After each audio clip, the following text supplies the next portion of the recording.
Hi, I'm James. Hi, I'm Anthony.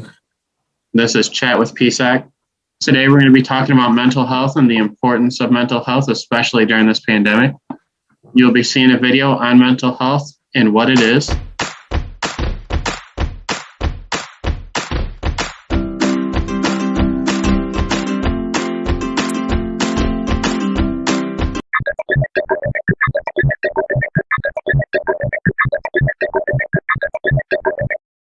Mental health is a level of psychological well-being, or an absence of mental illness. It is the psychological state of someone who is functioning at a satisfactory level of emotional and behavioral adjustment. From the perspective of positive psychology or holism, mental health may include an individual's ability to enjoy life, and create a balance between life activities and efforts to achieve psychological resilience.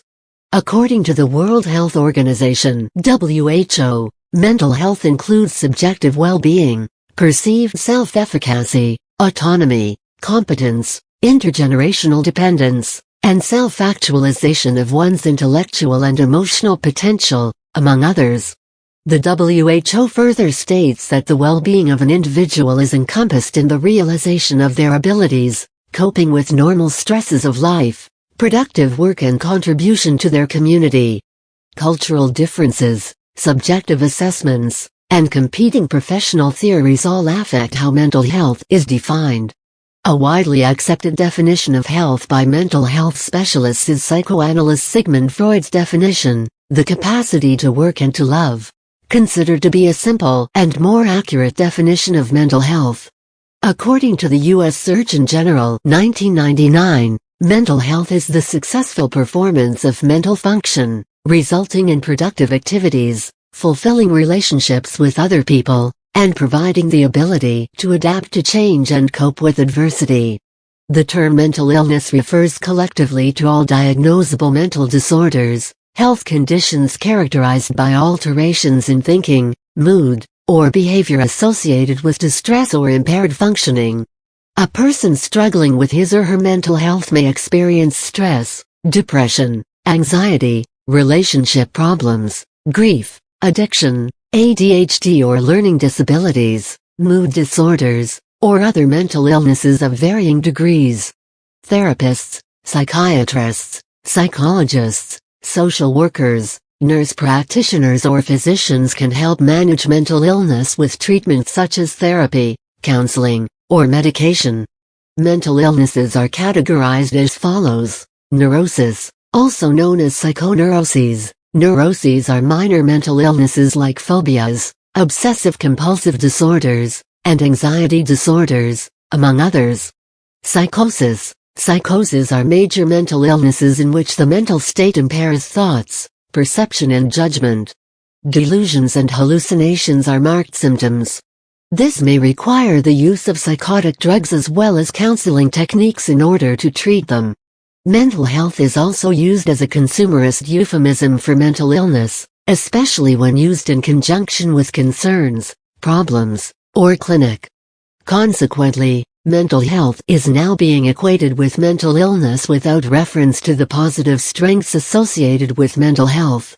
Similarly, the term behavioral health is being used, incorrectly, to refer to mental illness, as a consumerist approach to avoiding the stigma associated with the words mental and illness. Consequently, some mental illness clinics are now identified by the inaccurate phrase behavioral wellness. The new field of global mental health is the area of study, research and practice that places a priority on improving mental health and achieving equity in mental health for all people worldwide. Especially during this day and age, especially with the pandemic, it's important to make sure your mental health is strong and you are not experiencing burnout. Even with classes, everyday life, family life, financials, it is important to be strong and have a clear mind so you can continue on and achieve the goals that you set to achieve. Yes, there are some tips and tricks you can do to help improve your mental health. It is important not to overwork yourself and, like Anthony said, experience burnout. It's important to be able to take one day at a time and, be able to know when enough is enough and you have to take a day off for your mental health. There are some tips and tricks to help with your mental health that includes deep breathing. Sometimes just taking a step back and taking a deep breath is important to help relax yourself, especially during an anxiety-ridden or stressful situation. Along with it, it's important to have a good exercise routine to help keep your mental morale high, a good sleep schedule, and an adequate diet to help suffice for your physical needs. Anxiety is one of the most common things that can affect one's mental health. We feel anxious during a lot of times, especially before taking a test, meeting a new person, or even when we're going to a job interview. And these are all key things that we have to do in our life.